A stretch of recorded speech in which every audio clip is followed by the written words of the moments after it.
Guys, ngeri banget nih guys. Lu tahu nggak? Per detik ini guys, IHSG itu udah anjlok ke level 6.300-an. Ini betul-betul berbahaya. Kenapa? Karena tahun lalu di bulan September kita itu sempat mencapai titik tertinggi kita itu hampir 8.000 rupiah loh. Jadi sekitar 7.900-an. Nah detik ini kita udah di 6.300-an. Dan ini apakah akan terus nyungsep atau malah tambah naik? Ini udah pernah gue bikin videonya tentang kejatuhan IHSG market crash yang hari ini terjadi itu udah dari tahun lalu loh.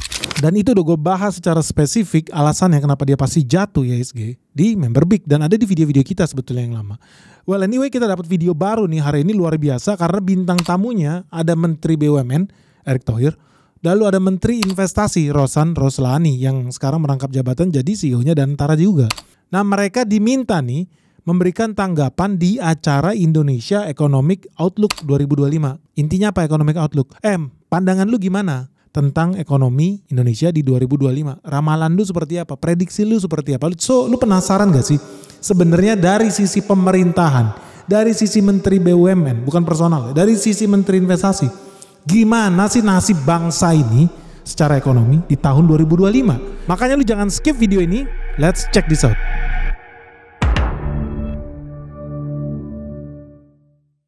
Belakangan ini kalau kita lihat di market ya Pak, saham-sahamnya itu masih merah semua nih Pak BUMN Pak. Ya, mungkin ada sentimen karena mereka belum paham soal Danantara atau mereka masih grogi atau mereka masih nervous gitu Pak. Asing-asing juga kalau dari riset CNBC masih keluar gitu Pak. Bagaimana Pak Rosan bisa meyakinkan investor apa yang dilakukan? Apakah nanti Danantara bisa juga masuk market gitu Pak? Atau seperti apa sih Pak mungkin bisa disampaikan ke di acara ini Pak ke pemirsa CNBC Pak? Ya terima kasih. Memang kan sebetulnya harga-harga saham ini turun bukan baru 1-2 hari ya kan, tapi memang sudah mengalami penurunan dan apalagi dari MSCI dari indeks yang dimana patokan dari dunia ini memang kan menurunkan peringkat Indonesia. Jadi itu juga yang menyebabkan penurunan saham. Tapi saya meyakini bahwa kedepannya berikutnya saham kita akan naik. Kenapa? Karena valuasi dari saham-saham kita nih sudah menjadi sangat-sangat affordable, sangat-sangat baik dan naik turun dalam saham itu adalah suatu hal yang sangat-sangat biasa gitu ya. Oke, jadi ini buat teman-teman ya. Ini pengumuman aja nih. Lu bisa lihat nih di layar kaca. IHSG ini dalam year to date nih itu udah minus hampir 10%. Nah teman-teman itu bukan kabar baik jelas, yang sudah pasti itu adalah kabar buruk. Karena IHSG ya jujur aja dalam 10 tahun terakhir belum pernah mengalami crash separah itu ya, kecuali era Covid tuh. Kita di titik tertingginya di bulan September 2024 itu sempat mencapai harga hampir 8.000 alias 7.900 sekian, 7.900 ke 8.000. Hari ini IHSG itu dia di harga 6.300. Jadi lu bayangin ya, dari harga hampir 8.000 nih turun ke 6.300 itu penurunan yang sangat ekstrim. Nah penyebab utamanya apa ya? Salah satunya karena hilangnya kepercayaan investor. Dan gue sangat yakin bukan hanya gue sih, investor dalam negeri dan investor luar negeri itu juga banyak yang sudah tahu rencana seperti ini. Yang paling mengerikan apa? Karena sebenarnya karena defisit. Indonesia punya defisit yang sangat besar, defisitnya hampir 700 triliun. Memang kalau ada negara defisit, investor pasti takut. Kenapa? Karena next step-nya negara akan melakukan penghematan. Nah kalau negara melakukan penghematan sudah pasti dalam jangka pendek akan terjadi kontraksi ekonomi. Contohnya tadi gue bilang ya, gue pernah bilang GDP, rumus menghitung pendapatan domestik bruto. Prabowo pengen 8% tumbuh. Rumus GDP apa? Konsumsi, tambah investasi, ditambah belanja pemerintah di dalam negeri, dan yang terakhir net ekspor. Oke, kalau ini semua tinggi, GDP naik. Tetapi tadi ada komponen di tengah nih, ada investasi sama belanja dalam negeri. Lu tahu belanja dalam negeri pemerintah mau melakukan penghematan, yang artinya duit beredar di masyarakat akan semakin berkurang. So, bisa nggak kita kejar 8%? Gua pesimis itu bisa dilakukan. Nah, kita berharap lagi dari apa? Investment. Investment dari mana? Ya, dari investor dalam negeri tentunya. Ternyata ya, bukan hanya investor dalam negeri. Gua sendiri udah dari tahun lalu bilang, lu harus pegang cash, lu harus pegang cash, lu harus pegang cash. Karena di tahun 2025 akan terjadi market crash. Itu udah gue bilang. Udah dari tahun lalu udah bilang. Pegang duit, pegang duit, pegang duit, pegang cash. 2025 bakal banyak yang crash. Apakah jadi kenyataan? Iya. Kenapa? Karena kemudian Morgan Stanley melakukan ya sedikit pengumuman yang bahwa apa dia mengurangi beban investasi dia di Indonesia, MSCI-nya dikurangin bobotnya. Artinya apa? Investor asing tidak percaya dengan kebijakan dan arah ekonomi Indonesia. Apakah karena ini salahnya Prabowo? Enggak juga, karena gue juga udah pernah bilang, ya dosa-dosa masa lalu itu ada banyak. Ya jatuh tempo utang berapa? 3.700 triliun dalam 5 tahun ke depan. Apakah itu salah Prabowo? Ya lu pikir lagi, dia kan baru jadi presiden. Tapi apakah dia bisa lakukan hal yang lebih baik? Sebetulnya bisa. Sebetulnya bisa, yaitu apa? Pemberantasan korupsi. Bukan cuma soal penghematan anggaran, itu gua setuju. Negara harus lebih efisien, harus potong anggaran. Semua negara di dunia ini lagi melakukan penghematan. Even negara Amerika yang dibilang negara kaya raya aja, itu berencana memecat karyawan. PNS itu bakal dipecat, bisa sampai 100.000 orang dipecat. Negara sekaya Amerika aja harus melakukan penghematan, apalagi Indonesia. Nah sayangnya Indonesia memang melakukan penghematan anggaran, tetapi pada saat yang sama kebocorannya, korupsinya itu sangat-sangat banyak. Saya kasih ngapain udah 50 miliar, 30 miliar, begitu kita itu udah 500 miliar. Lewat Pak, lewat. Nah, Prabowo itu ditunggu-tunggu nih, keberaniannya untuk membersihkan koruptor-koruptor di Indonesia bisa jadi kenyataan atau tidak. Karena kalau itu dia tidak bisa lakukan, bukan tidak mungkin IHSG bakal makin nyungsep.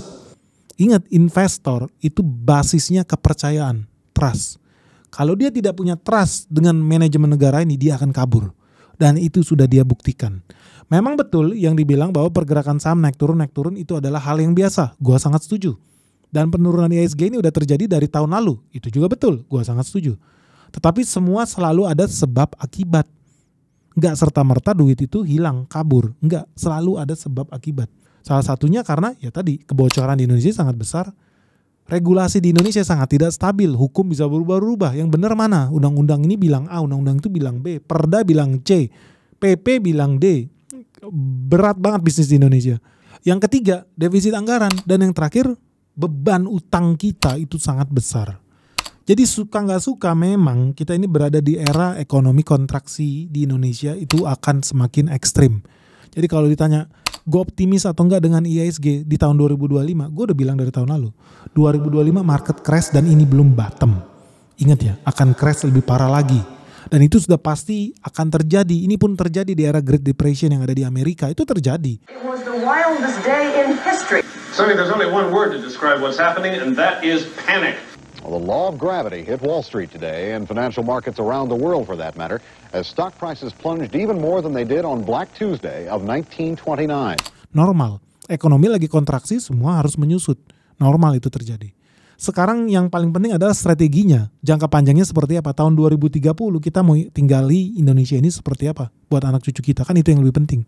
So, menurut gue namanya investor, kita selalu melihat jangka panjangnya. Ketika market crash seperti hari ini, ya itu adalah sebuah peluang untuk membeli. Banyak orang malah ketakutan dan panik. Justru kita investor, lu udah tahu. Justru crash is a good thing. Itu menciptakan peluang, opportunity buat kita beli. Yang jadi masalah adalah, tadi gue udah bilang, market belum bottom. Kita belum di bottom. Market crash akan terus berlanjut. Sebentar guys. Sebelum kita lanjut videonya, portofolio kamu lagi kebakaran, merah merona, semuanya turun anjlok, bahkan saham-saham perbankan besar di Indonesia semuanya masuk ke jurang. Lo kok bisa ya? Nah ini semua udah pernah kita bahas di Benix Investor Group, komunitas saham terbesar yang ada di Indonesia. So tunggu apa lagi guys? Segera bergabung di Benix Investor Group karena cuma di sini ya kita bisa berdiskusi langsung secara live. Baik online maupun offline, termasuk kita sering melakukan kunjungan site visit loh ke perusahaan-perusahaan, ke pabrik-pabrik, emiten-emiten yang ada di Indonesia. Dan kamu di sini juga bisa langsung tanya jawab secara langsung live sama direktur perusahaannya.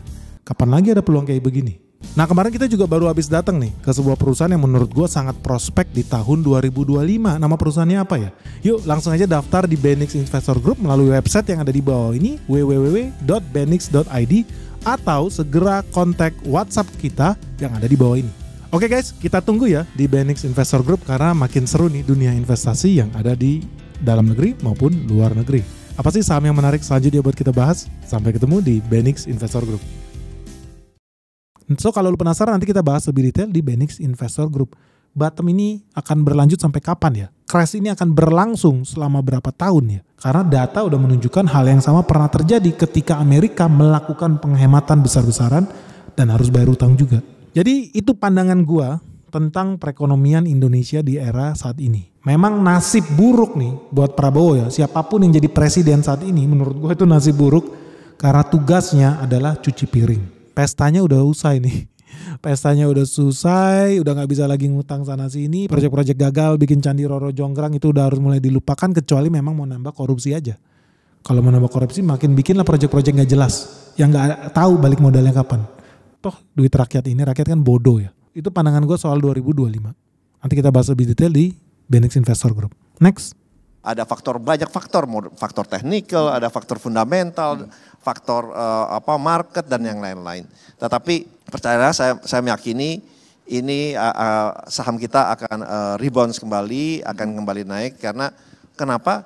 Kalau saya ini investasi itu percaya dengan fundamental. Fundamental dari BUMN kita ini sangat baik. Fundamental dari bank-bank kita sangat baik, ya. Dan itu bank-bank kita contohnya itu adalah standarnya standar internasional gitu. Parameternya parameter internasional. Jadi kalau saya sih melihatnya fundamentalnya baik kok gitu. Ya. Dan kita kan investasi bukan untuk melihat 1-2 hari ini, kita investasi long term. Dalam jangka menengah, jangka long term. Jadi kalau saya sih tidak khawatir ya, karena saya sangat yakin karena alhamdulillah pengalaman kita juga saya 25 tahun di salah satunya saya start saya berusaha juga di pasar modal, di capital market. Jadi saya melihat ini adalah suatu akan kembali karena fundamental saham-saham kita ini sangat-sangat baik. Ya. Oke, lalu kan udah tahu lah gue bukan trader lah. Jadi kalau dia ngomong fundamental itu paling penting di dunia investasi saham, ya gue sangat setuju. Apalagi banyak saham-saham yang bagus, turun harganya itu sangat bagus. Fundamentalnya berarti kita dapat harga diskon. Cuman kalau dibilang perusahaan-perusahaan plat merah tadi disebut, gimana ya kita ngomongin fundamental tapi lu ngomongin perusahaan plat merah, ya faktanya aja lah perusahaan plat merah banyak yang tidak efisien. Perusahaan plat merah banyak yang GCG-nya dipertanyakan. Apalagi lu ngomongin investasi ngomongin trust lah. Jujur lah lu masih percaya dengan BUMN di Indonesia ini? Jujur aja, gue mau tanya sama kalian terus di kolom komentar, lu percaya gak di Indonesia ini ada BUMN yang tidak korupsi? Jujur, tulis di bawah ini. Lu kan banyak follower gue orang kementerian, banyak follower gue orang BUMN, tulis lah. Tulis faktanya seperti apa. Biar kalian orang-orang dari seluruh dunia akan baca komentar itu, bukan gue yang ngetik. Kalian yang tulis. Tetapi kalau dibilang fundamentalnya bagus, ya gue sebagai investor gue sangat setuju. Tetapi tergantung perusahaannya apa yang kita beli. Kan itu. Memang kalau kita ngomong secara umum di Indonesia ini, ya BUMN yang ada harapan sedikit baik, bukan artinya fundamentalnya baik, tapi kalau orang-orang di belakangnya sampah kan sama aja bohong ya. Dan memang yang punya harapan ya BUMN yang berhubungan dengan perbankan. Kalau memang terpaksa banget gitu loh ya BUMN perbankan bisa dibilang yang paling baik. Itu pun karena yang melototin banyak. Ada Kementerian BUMN, ada Kementerian Keuangan namanya perbankan, ada OJK, ada Bursa Efek Indonesia, ada lagi Bank Indonesia. Jadi banyak banget lah otoritas-otoritas yang pelototin itu. Jadi mau gak mau ya mereka harus bisa lebih baik. Bukan artinya mereka yang paling baik. Karena jujur aja kalau lu ngomongin perbankan, gue mah lebih seneng Bank BCA. Jujur, fakta. Kalau di harganya jatuh, gue seneng banget gue bisa dapat harga murah. Tapi kalau ngomongin bank plat merah, tunggu dulu. Kita lihat dulu. Kita tahu orang mau menjadi direksi di plat merah itu seperti apa. Lu tahu sama tahu. Tulis sendiri di bawah inilah. Menurut lu gimana? Lu sepakat gak dengan pernyataan menteri bahwa fundamental saham-saham BUMN itu sangat baik? Sepakat gak? Perasaan gue kemarin baru ada BUMN tuh dibongkar korupsinya. Ada yang berhubungan di transportasi, ada yang berhubungan logistik, yang terakhir berhubungan dengan energi minyak. Gimana ya? Fundamental yang mana yang sangat baik? Tapi kalau di ngomongin perbankan BUMN itu gue sepakat dengan Pak Ruslan. Ya secara umum agak lebih mendingan lah kalau perbankan BUMN. Cuman perbankan swasta yang jauh lebih bagus banyak. So menurut kalian gimana guys? Pertama, lu setuju gak saham-saham Indonesia bakal rebound kembali? Ya gue sih udah pasti ya. Tapi mungkin bukan tahun ini guys kalau menurut gue. Terus yang kedua, setuju gak lu fundamental saham-saham BUMN itu sangat baik? Tulis ya. Pandangan kalian seperti apa di kolom komentar di bawah ini. Ditunggu guys. Jangan lupa like, share, and subscribe Benix ya. Salam sehat, salam cuan. Bye-bye.